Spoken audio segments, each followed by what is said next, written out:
Good morning to all of you. We are in one of the cutest villages of the karst.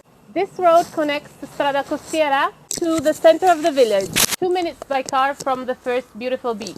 Now let's move on and let's go and see the villa. Welcome to this traditional and rustic house. Once you enter in the house, you've got this spacious living room that gives on a courtyard. The house has been fully refurbished in 2002. You've got a kitchen. This is where you can dine. We've got a second living area, a chimney too for the coldest winter evenings. On the ground floor, you've got the first bathroom. I really like the top of this bathroom. This house is a bit of a maze, but I find this fascinating.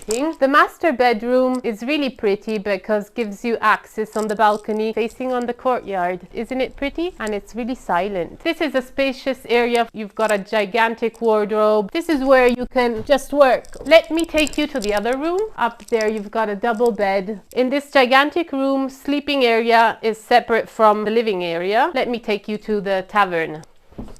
I imagine playing Monopoly here. If you're searching for a rustic and traditional house, this is the perfect setting. You will be just a 5-minute ride from the seaside. I would not change a single thing. If you like this place, just get in touch and I will be delighted to help you. Ciao a tutti! Oh, carpets! You can get used to this.